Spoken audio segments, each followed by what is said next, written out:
Hello, everybody. My name is Ian Kirkpatrick. I'm an author, idiot, and loin streamer, and today we're going to be doing LMIAY. Ring, ring, ring, ring, ring, ring, ring. Banana phone. Do you know what time it is? Ding dong, ding dong, ding dong, ding. Donana phone. That is the prompt today. Well, sort of. But you know who you are if you're the one who inspired this prompt, because this was community inspired. You can claim your credit in the comments if you feel like it. But before we get started, number one, if you enjoy what I do here on the channel, please remember to like, share, and subscribe. Number two, if you would like to be featured on the channel, check out the links down in the description below. First way is through what we're doing here today, LMIAY. Check out the new prompt for next month. Maybe you'll be inspired. And even if you don't submit, if you do write something, it's all about just having fun, exploring, playing, maybe write a story to submit to an anthology if you don't submit it here, because the goal is to just be thinking. The second way is if you are an indie author and you have a book out or a book that is coming out, if you submit the first chapter and the cover, that chapter will be read here on the channel to hopefully help more readers find your work. They are randomly selected, so if it takes a bit of time to get to your work, just trust me, it will eventually. It's the best way I've got to share work without my personal bias, and nobody deserves my bias on their work. The third thing is if you would like to check out any of my books, they're available at any of your favorite places to get books. And also, summer reading is going to be controlled partially by you guys, where you submit books that you would like me to read, including your own if you're an author, and I will be randomly selecting from that list of books in the summer. So it's going to be a wild ride for all of us. Just prepare. With that said, let's get into the submissions to your guys' creativity. We've got some fun to have today. Now, the prompt involves a person with a literal telephone for a head. Yes, it is weird. I decided we were doing weird this month because we are. The first story is by McKeever. I need your help, Lizzie said before ushering her sister into the hovel that she had been hiding in since going straight, not waiting for invitation. At least, Theron thought it was Lizzie's sister. Whoever it was had a dark hood up over their head, obscuring their face. But they were the same height and build as Lizzie, and since she and Laura were identical twins, it was a good guess. Well, identical except for eye color. Laura's were a nice warm brown, while Lizzie's were a frosty violet, even before her glamour began failing. Oh, and of course, they were a different species, but only a handful of people knew about that. Please, come in, Theron snarked, shutting the door. How had she found him anyways? Lizzie turned around to look at him. You told me once that you were good at reversing hexes, right? Realizing what was happening, Theron smirked. His enemy-turned crush was going to him for help.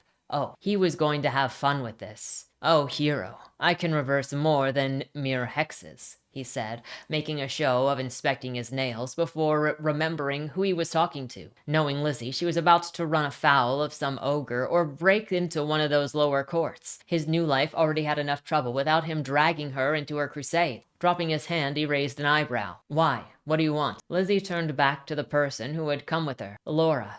If she's going to help, he needs to see. Laura lowered her hood, revealing a new difference between her and her sister. Laura Calloway now had a telephone for a head. And not just any phone, one of those vintage pink princess models with a cord connecting the phone to the base, and that little plastic center of numbers and letters. They probably even lit up when one pressed them. Theron's mouth fell open, but he was suddenly at a loss for words. When he found words again, he turned towards Lizzie, demanding, Who the devil did you tick off now? I got word about something stealing people's pets under the bridge in the park, Lizzie began. I didn't even know trolls had magic. Theron ran his fingers through his blue-black hair. You foolish girl. They are folk. Of course they have magic. But what did Laura have to do with any of it? She saw me sneak out and followed me, Lizzie explained. We started fighting and the troll got a jump on us, and I threw him against the bridge, and then... Suddenly, Laura's phone had started ringing as furiously as the phone could ring. Well, at least she's still sentient, Theron thought.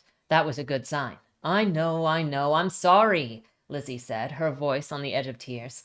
I promise after this I'm done. No more crime fighting, not even human crime. Theron's heart clenched in his chest. He hated seeing her like this. He hated seeing her like this. This stupid, human-raised wild fairy had infected him with her compassion, and he loathed it. He absolutely loathed it. Now, if only he could loathe her, but he just wanted to take her in his arms, looking into those frosty eyes and assure her that everything would be all right, that he would move heaven and earth to get her sister's head back. All right, he said, stepping between the sisters and grabbing Laura by the wrist and walking with her to the next room. Let's see what I can do about this. But then we are going to have to talk about fighting above your weight class. Bruh, we're already there. This is like... Also, I think it's very interesting that it feels like, I don't know if this is accurate for this story. One, it does feel like it's an established universe somewhere, but it also feels like it's more of a Buffy style universe, obviously with ogres and fairies slash fae, but they also know what a phone is. And so it feels more like a modernized situation instead of being something in the past, which how would you do something in like the past where you've got no technology, but with a telephone? If you did, would it turn somebody's head into a bird if you did? Old school telephones. That's a joke. I know birds aren't telephones. Okay. They're government drones. We know that. Anyway, I don't know. This was such a fun way to start. And I like the tension. I like the characters. Dude's got feelings for the lady, so obviously gonna fix the telephone head. Could you imagine if like the phone rings when somebody wants to say something, and so then you have to like pick the phone off the receiver, and then you hear their voice when their head is a phone? Thank you. Thank you for putting these thoughts in my head. The next story is by Allison Miller. I really don't want to do this, Charlotte thought. She didn't want to film footage for her sister-in-law Carolyn's YouTube channel on her 11th anniversary to her husband Devin. She wanted to see the old warehouse, but not the obligation of lining Carolyn's pockets. Sometimes Mom was right when she said put the phone down and be in the moment. That and her sister-in-law always faked footage and overlaid noises and ghosts in the background to make her videos more interesting. The structure was imposing, half black from an attempted arson. They got out the heavy equipment, set up all of the stupid cameras, and then did a short walkthrough. A yellow double-wide sat in the back, contrasting the blackened color of the warehouse. It held Charlotte's attention for a while. She walked toward it, unable to stop herself from opening the door and going in. Once inside, the smell of mold and dust hit her like a punch in the nose. Devin wasn't far behind. "What the hell are you doing?" "I don't know. I just walked in here," she said. A thunk came from the other side of the house. The only closed door rattled a little. "Could be the wind," Charlotte said. "Could be Carolyn," he said. "She didn't come with us." Devin grabbed her hand and led her out. An old TV caught her eye. She stared at it until she was dragged out of the house. Devin closed it off and said, "Let's do this. I want to get some footage, eat, and then leave around 9. A car eased down the hill into the valley near them. A beautiful blonde woman got out and grabbed a bunch of bags. Devin rushed to help her as Carolyn struggled to lift the heavy case out of the back of the car. He kissed her cheek and introduced her to his wife as if it was just an everyday thing. Charlotte dropped the thing that she was carrying. "God damn it, Char, this shit is expensive." Whoever she was giggled at Charlotte being berated by her husband. "Grab it," he shouted. Charlotte quickly grabbed the case and turned away. "Set up command center and then get back here so we can eat." Once the command center was set up, Charlotte glanced out the window. A chair shaped like a man sitting down had a flat screen perched atop it. Dolores Claiborne played out on the screen. The scene where her husband hits her with a board, and then the scene where she tricks him into falling repeatedly again and again. Kathy Bates turned to him and said, "You know what you have to do." It was hours later, and nothing had happened. A deer came through, an owl hooted. But Charlotte hadn't even gotten footage interesting enough to take. As she was about to doze off, the door to the double-wide creaked open. A light came on, and heavy, awkward footsteps echoed off of the mountain. An episode of Star Search filtered between the clomp, drag of footsteps. Charlotte slowly inched towards the door of the room that she was in and pushed it aside. "You've got to be kidding me," she said with a groan. Pushing her way all the way out, she yelled down the hall at the tall man, who seemed to have been made of cords, wires, and had a TV for a head. "Really clever, Carolyn. You can't stand it when you're not at the center of attention. What are you supposed to be? Something from the 80s?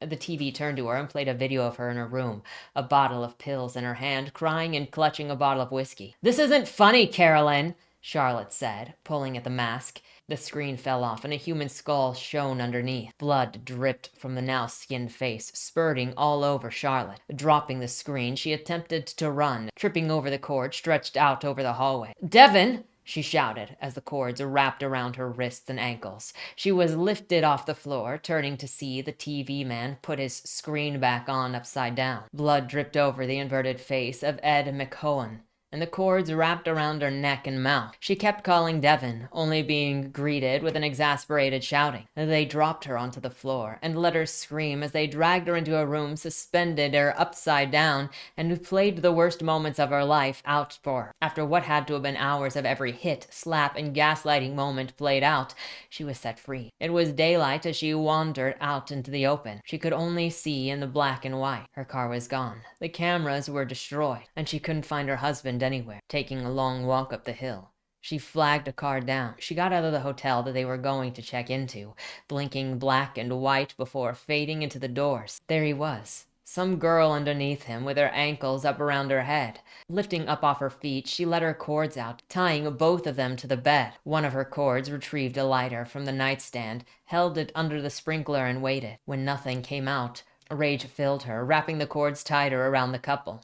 The spread of cords increased, seesawing back and forth until the bodies exploded all over her. She returned to her human form, grabbed the blood-soaked keys, and got in her car. Carolyn was calling. "I'm at the warehouse. Where's her body?" Rod Serling appeared in the screen of her backup camera. "I say do it," he said. She more than has it coming to her. Color returned to her vision, and she drove out of the warehouse. What a spooky. TV heads are always fun to play with. I like the idea of, like, the image. I like the image of her seeing this TV head in the hall and chasing him down, and then the use of the cords and also the skull underneath the TV when the TV head fell off. But obviously the TV was also of supernatural proportions because it was showing bad things on it.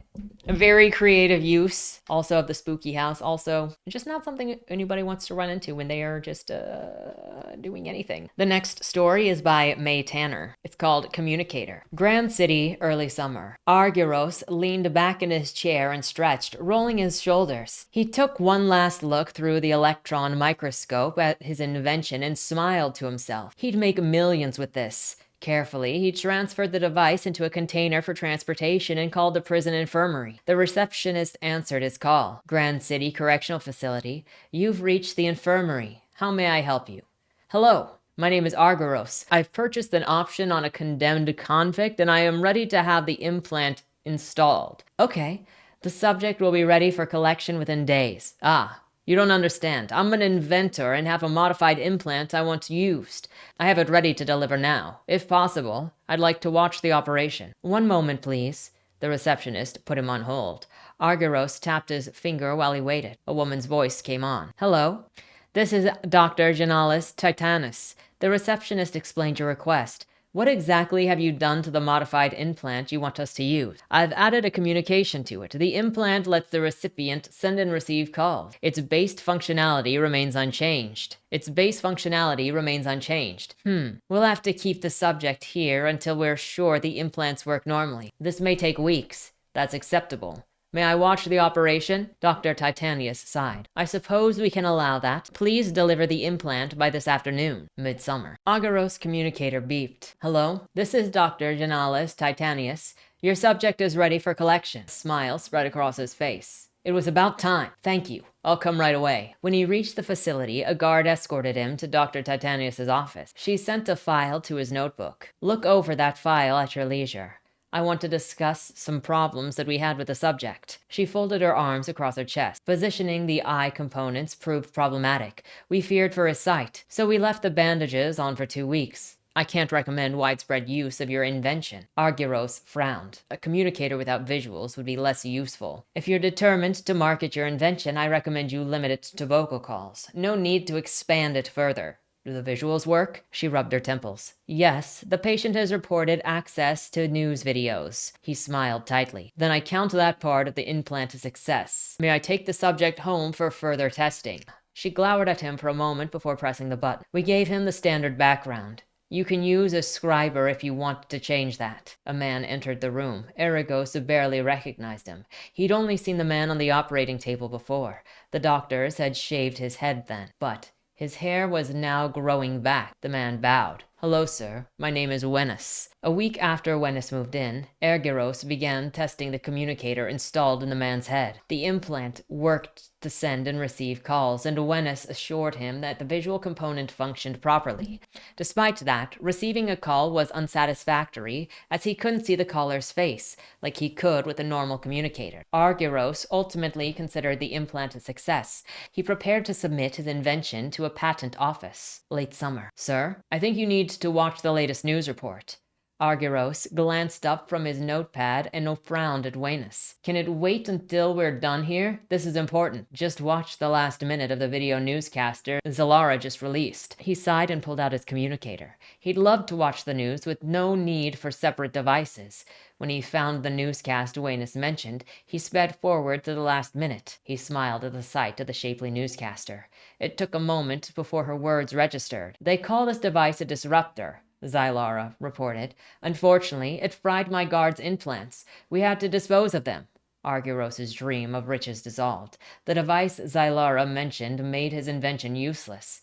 If implants became a liability, no one would want them. What a way to take this. I thought everything that I think of, or at least all the directions I would go with Telephone Head, are like magical realism, not sci-fi, but going in a sci-fi direction of guy trying to figure out how to make internal telephones and then make rich off of that. Would he really care? Well, he's just got to do PR to get ahead of the bad PR, but he can change minds. What a way to go. And you could do that with so many different things. Bro, imagine a short story collection or an anthology. It depends on if you'd want to do it with multiple people or not. But it's like short stories of different people with trying to come up with different inventions that they don't turn out well. That could be a fun anthology.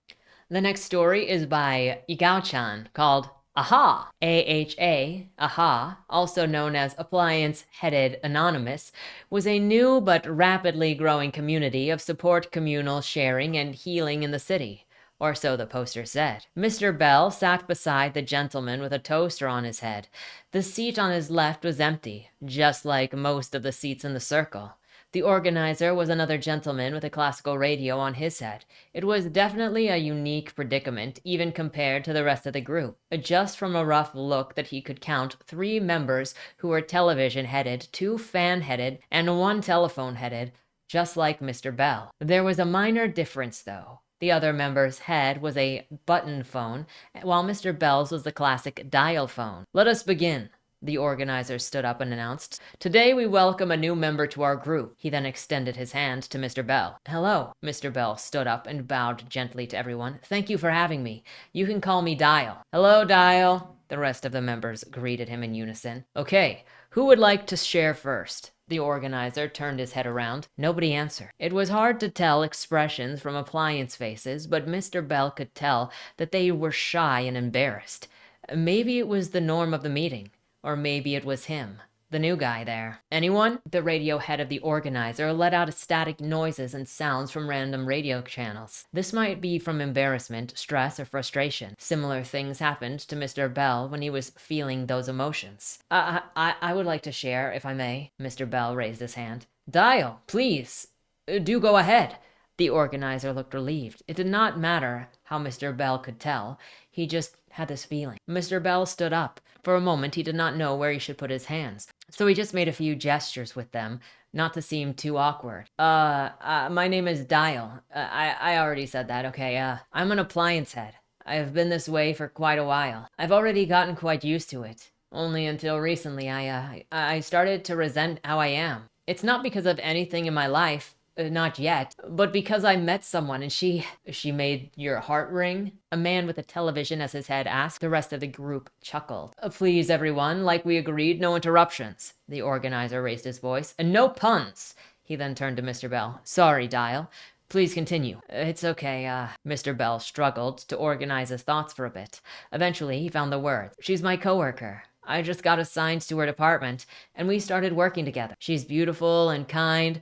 Once she picked up my headset and returned it to me, without laughing. It sounds like she really dials your number." A woman with a humidifier head giggled, steam pouring from her head's nozzle. "You should call her up." The toaster-headed man next to Mr. Bell encouraged him. "I'd love to do that. I'd love to, but I don't know if she's..." Mr. Bell stammered. I don't know if she's interested. A woman with a microwave for a head laughed out loud. It sounds like you should crank up the heat a little bit. Yeah, just be more direct. Be straight to the point. A man with a handheld drill for a head cheered. Mr. Bell took a peek at the organizer, who was looking at him with an encouraging expression. He didn't know how he could tell. Maybe just intuition. I don't know if she's at the same frequency as me. Please. The organizer leaned back and groaned. No puns. Somehow an appliance head support group really feels like your style, Egao. A whole bunch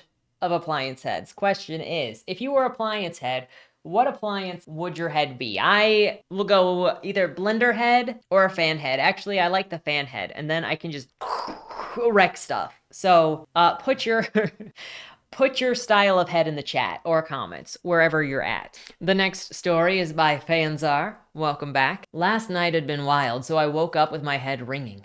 I groaned and rolled over, but the sensation didn't go away. In fact, it only ceased for a moment and then resumed with even more force and intensity. Damn, I wish there was something that I could do to make it stop. Bro, pick it up, for God's sake. My brother's voice pierced the air, making me cringe even more. I lifted my head from the desk and sighed. What I've written is no good at all. The pun itself is hideous. Reading this one, might as well expect an annoying stand-up comedian to jump out of the bushes and shout, "Ha ha, it's because he's got a phone for a head. Do you get it?" All right, attempt number 2, here we go. I hated my internet provider. Low speed and frequency outages were one thing, but their support. Most of the time I tried to call them, they were busy. But on one particular day, I managed to get through, only to be told to hang on for a while. Hadn't they been informed that using the verb hang and its derivatives is extremely bad taste when talking to a phone head? Of course, I interpreted it literally. Thank God my brother came home earlier and managed to get my head back from the rack that I had hung it on. Yeah. I'm not the tallest man in the world. I groan and sigh simultaneously. This somehow ended up being worse. In the first piece of the text, the pun worked at least, where here it's as strained as this bonehead's cord when he hung his head way too high. Huh, strained. You got it? Ugh. I feel myself getting duller just writing these words. Honey, are you fine? I hear my wife's voice coming from the kitchen. Maybe you'd like to unwind. No thanks, I reply. I need to concentrate better. I said that, but everything I try to write now results in a complete disaster. Tasteless puns revolving around hanging and ringing fill my mind. Every new word that comes out from under my lead becomes more and more smudged. Their letters dancing all over the place. It's like my head is turned totally square and I can't do anything about it. No, I think you definitely need some unwinding. My wife chuckles from behind me. Yeah. Perhaps you're right, I exhale slowly, turning around in the chair. I mean, how can I resist your natural charm? Oh, go away with that flattery, you. She laughs, her voice sonorous as always, almost metallic. What are you gonna say next? That I make your head spin, aren't you? Huh, you know me too well, I say as I get up from the chair and pull her into my tight embrace. But promise me that you'll let me go back to work in an hour, not like yesterday. Well, I can only try. She doesn't even bother to hide the mischievous smirk as she takes my hand and leads me into our bedroom. Of course, she hasn't tried at all. It's well past midnight now, and I still have to come up with a decent idea for the story. But even so, I feel much fresher now, sharper, for sure. In fact, I think that I might even sacrifice sleep tonight and write something really awesome.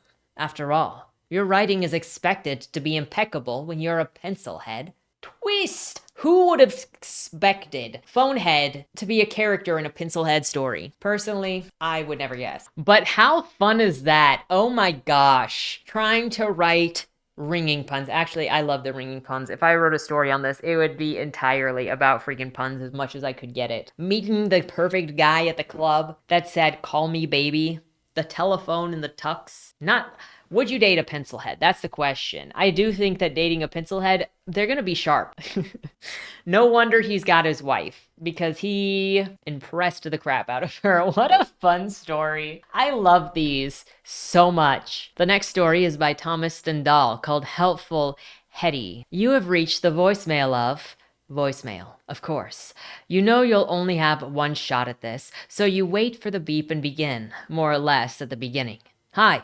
It's me. I don't know if you'll get this message. I don't even know if you still exist, but look, here's what happened today. It all started when I left my phone at that junk shop. You know, the one on the corner of 3rd and Main. You tell her how this was the 3rd time this week that you left your phone behind somewhere. You had been halfway down Main Street before you realized your phone was gone. Again, you were already running late and you were going to text her. Just let her know that you were on the way, and then you realized that you'd left your phone in the shop and you had to go back there to get it. The shop seemed deserted when you re-entered. I don't know if you ever had been there, but it was really dark at the best of times, and there was just all of these counters and shelves all piled high with junk. I love the place. I used to go there with my pa, God rest his soul. It hasn't changed much since I was a kid. So much junk. Mostly garbage. But you know, you can always find a gem amongst the trash if you search long enough. Through the doorway, there's another room out back, even darker, even fuller with crap. I love it. And you think about your current circumstances, and your voice returns to a more somber tone. Anyway, I'd been out back before when I saw this cool old mirror. I was using my phone light to try and head the inscription on the frame. I was using my phone light to try to read the inscription on the frame. See, that's when I saw the time and realized that I was late to meet you. Yeah, again. I know, right? So I headed back to where the mirror was, and there was my phone right next to it. I know that I should have just picked up the phone and gone, but I don't know. There was just something about that mirror. So I picked up the phone, shone it on the frame, and read the inscription. It said something about say my name 5 times and I'll help you. Something like that, only it rhymed. Under that was the name Helpful Hetty. I thought, hell, you know, why not? What harm could it do? So I said it 5 times, and you paused. You paused as you recall the blinding flash and the sudden appearance of a small glowing figure floating in the air before you.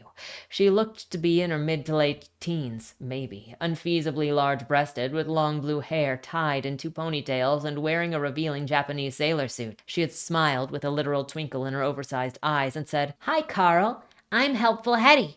How can I help you today?" You remember the minutes that you spent dumbstruck, staring at this little creature hovering before you. Her smile had never faltered. After the silence had gotten too uncomfortable, she had kindly offered, "All you have to do is say, 'Helpful Hetty, I wish,' and then whatever it is you want help with. But you only get 3 goes, and then I'm gone." I just stared at her, you know? I knew that I was late meeting you, but I just didn't know what to do. I just said to her, "So you're like some kind of genie or something, like Robin Williams or whatever?" And she smiled and said, "Something like that. Yes." You decided against describing the apparition. You had asked her why she looked like an anime girl, and she had merely shrugged. "How I look is however you imagine me." Best leave that bit out. You get back to the story. "So, you know me." I just said the first thing that came to my head, didn't I? So I said, "Helpful Hetty, I wish that you could help me by making sure that I never leave my phone anywhere ever again." And that's when it happened. That had indeed been when it happened. Your vision had become suddenly fuzzy, and when you finally managed to focus, that you had looked in the mirror, and there you were, still wearing the same faded blue tee, but where your head had been now was only your mobile phone, suitably scaled to human head size, staring back at you. With your face as the wallpaper, you had stared in disbelief, and the face on the phone screen had stared back, equally disbelieving. I was like, "What the hell have you done, girl?" And she was like, "I helped. You'll never forget your phone again." And I was like, shit, I'm so screwed right now. But also, I knew that you were going to kill me if I were late again. So I hightailed it out of there and I went to meet you. And you know, I thought that I must have eaten a bad burrito for breakfast. I didn't think that it was real, and that's when I met with you. You recall staring at the shop window of every store on Main Street, each time hoping to see something else, each time seeing yourself with that stupid phone for a head, each reflected phone screen face looking more dumbfounded than the last. You also recall just how angry she had seemed that you were late, and she had seemed not to notice anything unusual about your appearance. You didn't say anything about it, so I just thought, okay, I guess only I can see it. And we had a nice lunch after that, didn't we? You looked so beautiful, and I mean, you always do, of course, you know, but in that moment, I just loved you so much that it hurt. You pause again, wondering how long you have left. And all of that time, over lunch, I can see my reflection in the napkin dispenser, and I could see the little women flying around our table, and as soon as you'd headed back to work, I went outside and was like, "What's the deal, Hetty? Can she not see me like this?" And Hetty says, "Sure she can, and so can everyone else. Just in this world, this is how you've always been." So I guess that was that. Walking back down the street, and people who knew me just said hi and carried on as if nothing was wrong. And I was getting some pretty weird looks from most folks. It was horrible. And there had been helpful Hetty flying around your phone.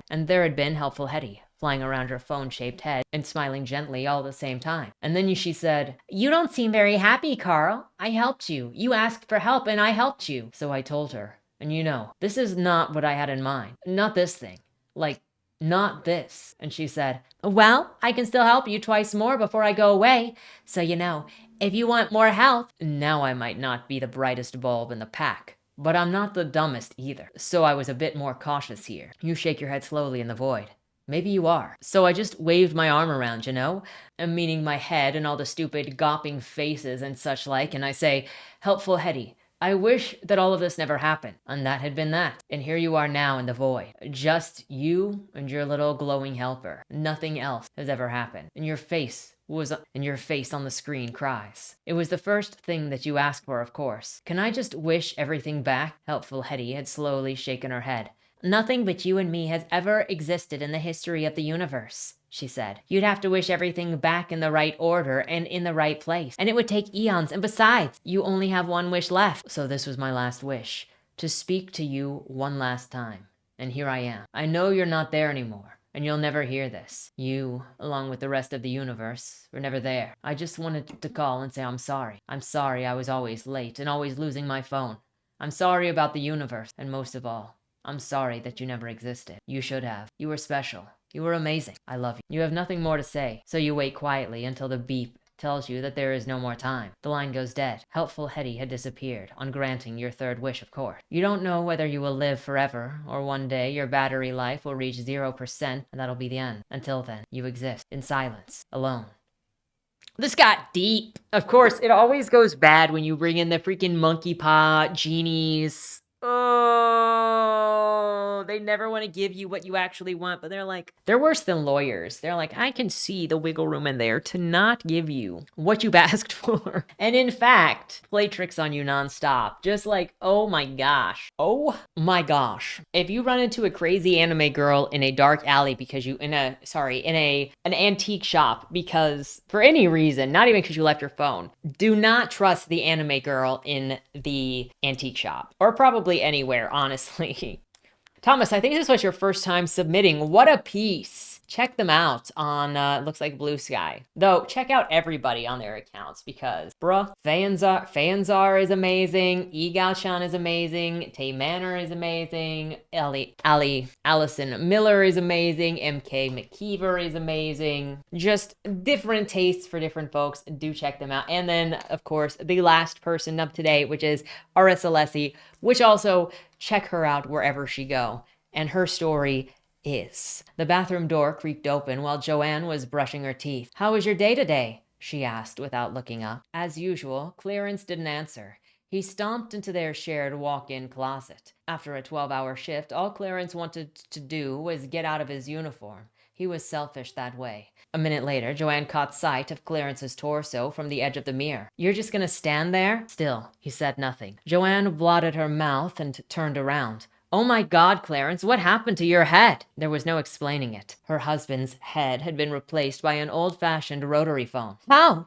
Why?" Clarence took a step towards her, his arms outstretched, like he wanted a hug. She stepped back against the sink. A bring came from the phone where his head should have been. "Don't give me that. You can't expect me to accept this change. How are you even alive? You have, pardon me saying it, a fucking telephone for a head." The next ring was louder. More insistent. Joanne crossed her arms and shook her head. "Oh, hell no. I'm not doing this." The ringing continued. Clarence stood there, unmoving. "Fine." She grabbed the headset and put it to her ear. It bit down hard, and if the thing hadn't latched onto her mouth, she would have screamed. Clarence grabbed her before she could fall to the floor. Half an hour later, Joanne and Clarence stepped outside, walked down the sidewalk, and climbed the steps of their neighbor's front porch.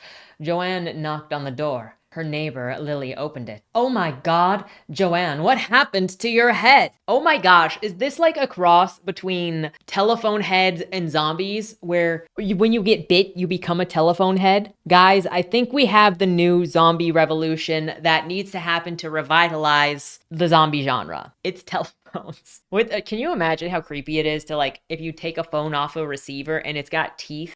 That's so uncomfortable. I'm putting it here. You got a little mouth right. Oh, too close. Too close. Oh. Anyway, great piece, Ruth. Great piece, everybody. Thank you for submitting to the telephone head. Let me know what your guys' favorite stories were this week. With that said, thanks for joining the community event to hang out or to submit. Maybe look at next time if you weren't this time, or look at next time if you were this time. I'm not picky about that. With that said, have a great week and don't die. To my children, Tommy, Ike, and Annabelle. If you forget everything else I ever said in the lifetime we shared together, I need you to remember 3 things. 1. Minimize violence done to and by women. As givers of life, it's against their nature, God's design, to do harm, and every act of violence done to them is meant to break their souls, turning what should be a giver of hope into a black widow. A woman who destroys the life and the mercy of her care for no other reason but the corruption of her own self. It is only when you come across these kinds of women that you should put them down, for they are no better than the men who tarnished them. However, take no glee in what must be done. Finding any life so far gone, a black hole is where someone's heart should be, leaves only one solution. The mercy of death, and it's a tragedy when it happens. Make no mistake, a woman's love is the most powerful thing on this earth. It can start wars, end them, and change the devil himself into someone God sees worthy of giving a second chance. She don't owe this love to anyone, but she do carry it around with her so long as she's living. That is why the devil will do everything he can to pervert women's nature and destroy their innocence. Of every crime you can commit during your lifetime, be it out of daring or necessity, for every defiance you may act out against God, government, or man, avoid harming the innocent. For the day that we become bloodthirsty beasts where love don't exist anymore is the day hell on earth has come. And as bad as it may seem at times nowadays, we ain't there yet. 2. Everything you do in your life will create consequences, both seen and unseen, extending further than you can imagine. Nothing you do exists solely within your arm's reach. Think about every decision you make, every action you take, because you won't know how long your choices will stalk you, be them destructions or blessings, rumors or history been made. The truth of the matter is, your life will be controlled not by the truth of what you've done, but by the way others carry on about you. And the thoughts of others are more real in the long term than what you know to be true. It won't stop affecting you just because it ain't real, and no matter the life you've lived, most men can't outrun what's written in them in ink. It ain't hopeless, though. Be firm in knowing who you are outside of the noise, and live beyond the means of the news of the day. 3. There ain't anything stronger than a family you build for yourself. What you put together is worth fighting for. Protect your loved ones with your life, and they'll give theirs in return. Family ain't defined by blood, understand that. And for as strong as the bonds of your family are, know that you'll find just as much passion in the people who hate you. While you'll risk your life for those you care about, those who find your existence to be an insult to theirs will risk themselves to put an end to their affliction. As cruel as it may seem, a man who hates you will stop at nothing until one of you is dead. It's a mistake to believe anything different. Don't let you be the ones taken from, be it by outlaw lawmen or by someone in between. The only one who'll be looking out for you is you and your kin. Maybe there's another way to be, but in all my years I've seen the worst of man, I ain't found another way around man's desire to conquer against all else. There ain't a changing of that mind, and sometimes I believe there ain't the ability for man to change at all, least of all through lead or legislation. I ain't claiming to be right about nothing. On many things, I don't want to be right. But what I do want is for my kids to live a better life than the one I did and avoid the mistakes that I made while finding the truth and purpose in what matter more than gold in this country. It's my hope that by sharing the things I learned that my kids will be better than their old man ever was, and that what I done isn't what people remember me for, but who y'all are going to become. That'll be the legend of Bill Cassidy.